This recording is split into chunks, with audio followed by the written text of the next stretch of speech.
90 anoche al ministro de Defensa, además un ministerio clave en una circunstancia como esta, y le damos la bienvenida. Muchas gracias por estar con nosotros. Y la pregunta es directa, o sea, tenemos claramente establecido que hay 96 firmas para la presentación de esta moción de vacancia por incapacidad permanente moral al presidente de la República. Aparentemente parece que las cartas estuvieran echadas en el Congreso. O sea, ¿cuál es la situación y qué cosas se ha analizado en el Consejo de Ministros? Mónica, muy buenas noches, gracias por la oportunidad de estar presente en esta entrevista, pero quisiera empezar, antes de responder a la pregunta, sobre hacer mención sobre las declaraciones no apropiadas llevadas a cabo por el presidente del Congreso referidos a las Fuerzas Armadas. ¿A qué se refiere? Que han sido... Que guarde tranquilidad, le ha dicho a las Fuerzas Armadas. Innecesarias, y como ministro de Defensa rechazo tajantemente que se mencionen a las Fuerzas Armadas en este tipo de eventos. Las Fuerzas Armadas están cumpliendo y cumplirán su rol constitucional. O sea, ¿cómo lo han sentido? ¿Cómo decir, cálmense, ustedes no pueden actuar, esto va a ir por el procedimiento constitucional? ¿Pero qué han sentido como Fuerzas Armadas un llamado de esa naturaleza?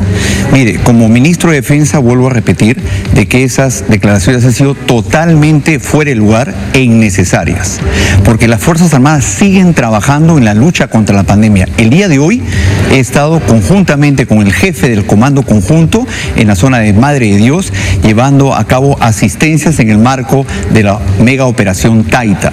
Conjuntamente nos hemos desplazado a la zona de La Pampa, acompañados también del comandante general de la Fuerza Aérea del Perú, y los comandantes generales de la Marina y del Ejército han estado desarrollando actividades propias de la lucha contra la pandemia. Entonces, vuelvo a repetir... O sea, usted descarta cualquier movimiento que haya en el sentido de las Fuerzas Armadas. Lo que yo exijo es el respeto a la institucionalidad de las Fuerzas Armadas. Yo creo que la mención a las Fuerzas Armadas ha sido totalmente innecesaria, y como ministro de Defensa me pronuncio en ese sentido.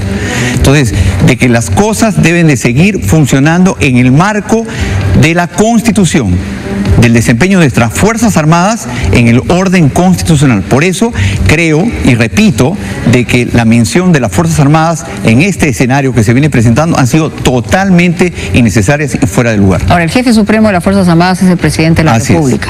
Y en todo caso, ¿cuál es la posición que tiene en relación al jefe supremo de las Fuerzas Armadas, que es el presidente de la República, que está en una situación de entredicho y con la posibilidad de ser vacado? Sí, mire, yo quisiera manifestar, de acuerdo a la Constitución, que nuestras Fuerzas Armadas no son deliberantes. Por lo tanto, se rigen al orden constitucional, y en cumplimiento de ello se están rigiendo y se regirán como marca la Constitución. Como ministro de Defensa, es una cartera importante, la respuesta que ha dado el presidente Vizcarra en relación a estos audios que hemos escuchado todos los peruanos. En los audios hemos escuchado, por decirlo menos, faltar a la verdad, o por lo menos tratar de encaminar una respuesta o una defensa del presidente Vizcarra en una relación y en una situación que todos conocemos, que es la de este señor Swing y todo el entorno que tiene. O sea, ¿cómo han analizado este hecho dentro del gabinete? Porque es una circunstancia compleja, es una situación difícil, es decir, faltar a la verdad, encaminar la posibilidad de defenderse ante el Ministerio Público. Usted como ministro de Defensa, digamos, ¿ha tenido una conversación con el presidente respecto a este tema? Sí, hoy día nos hemos reunido en el Consejo de Ministros convocado por el presidente del Consejo de Ministros con presencia del señor presidente, y yo quisiera responder la pregunta y no quisiera utilizar ese término de que ha faltado la verdad o que puede haberme mentido. El señor presidente de la República en ningún momento ha negado que conoce al señor Richard Cisneros. Sí. Por el contrario. Pero se intentaba, digamos, en la conversación acomodar el hecho de la cantidad de visitas que había hecho a Palacio de Gobierno. Sí. Yo lo que quisiera explicar es eso. En primer lugar, él jamás ha negado que no lo conoce. Lo que ha sido enfático y está en proceso también de llevarse a cabo, y ha sido enfático y claramente que él no ha intervenido en la contratación del señor Richard Cisneros. Ahora bien, el tema de que la conversación, en el ámbito de la conversación se puede notar claramente que el señor presidente está preguntando porque desconocía o no recordaba en esos momentos cuántas veces estaba agendada la presencia del señor Richard Cisneros. Por eso él dice, son dos, ¿no? Porque había como una especie de disparidad. Habían dos en la agenda y habían 5 en los correos electrónicos. Entonces, lo que se estaba haciendo es una reunión de coordinación para saber cuántas veces había recibido al señor Richard Swing.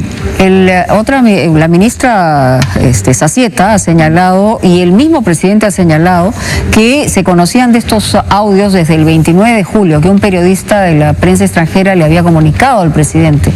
Estamos hablando de hace 40 días. Pues, ¿conversó con ustedes dentro del gabinete respecto a este tema? Es decir, ¿tenía alguna preocupación respecto a una situación en la que estamos viviendo en este momento? Y por otro lado, ¿no?, la respuesta del Congreso parece que va a ser contundente. O sea, nos podemos ver precisamente en medio de una pandemia, en una circunstancia donde podría ser vacado el presidente, donde podrían haber intereses de dos presidentes, el presidente Vizcarra y el presidente del Congreso, ¿no? Primeramente, para responder, el día de hoy el señor presidente de la República nos puso en conocimiento de que el 29 de julio había sido llamado por un periodista de prensa internacional en el sentido de manifestar que había un audio. No mencionó las características, no mencionó el lugar y no mencionó qué tipo de actividades se refería, sino hizo alusión a ello y eso nos comunicó el señor presidente. Por eso que en el contexto, en ese momento, no se tomó las acciones correspondientes. Sin embargo, ¿no?, como consecuencia de ello, el señor presidente nos ha informado las acciones que se vienen llevando a cabo en esas reuniones de coordinaciones que ha tenido para uno u otro tema, tal como se evidencia en el video, ¿no? Ahora, yo quisiera, ¿no?, en el marco y de manera de decir como ministro de Defensa que uno se siente frustrado verdaderamente, ¿no?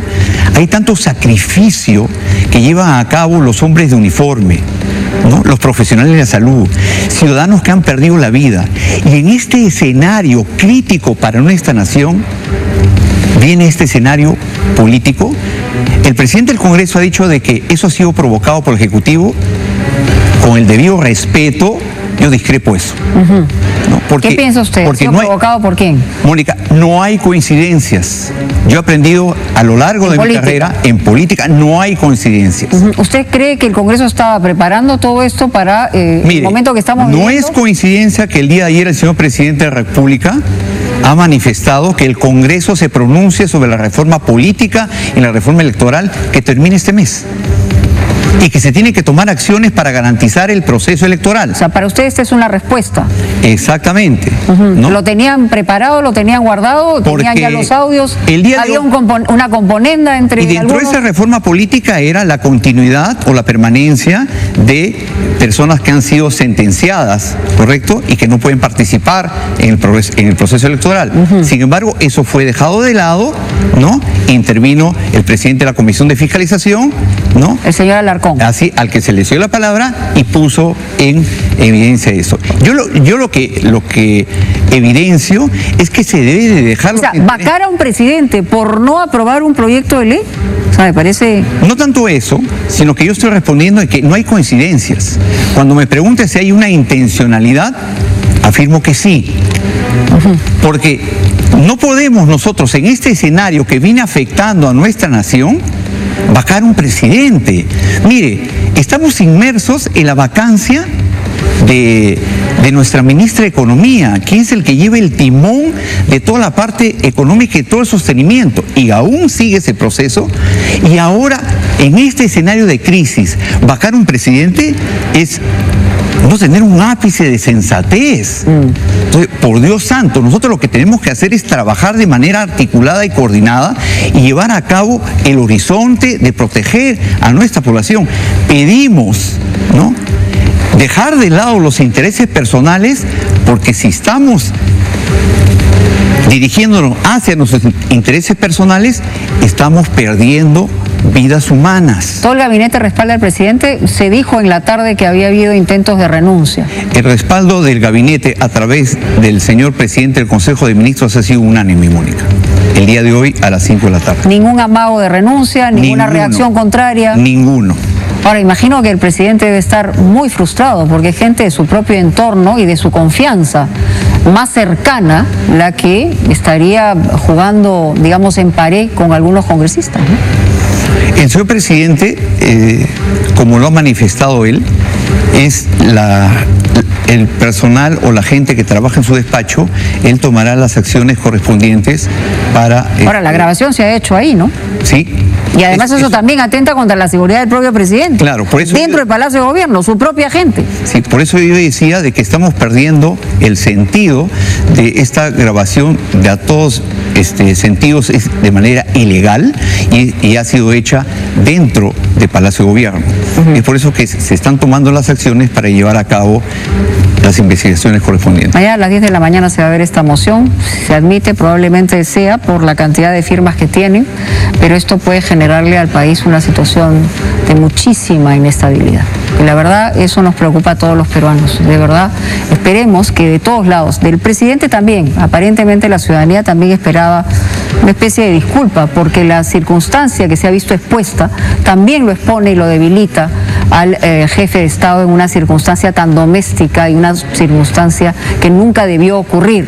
Y por otro lado, el Congreso, que pone en jaque en una situación muy difícil al país, nos preocupa a todos los peruanos, y esa es la verdad. Sí, Mónica, yo quisiera complementar lo expresado por tu persona, en el sentido, si bien es cierto de que se ha presentado este escenario de crisis política, hay mecanismos para llevar a cabo las investigaciones, el cual el señor presidente de la República ha manifestado que se pueden proceder a todas las investigaciones correspondientes, pero llevar el nivel o elevar el nivel a la vacancia del señor presidente, ¿no?, en el marco del artículo 113, ¿no?, inciso 2, que dice su permanente incapacidad moral o física declarada por el Congreso, creo que yo quisiera ahondar en este aspecto de que en el para terminar, en el siglo XIX definieron este aspecto de que la incapacidad moral... Pero por un asunto mental. Exactamente. Sí, eso además se ha repetido en la Constitución anterior, pero también hemos visto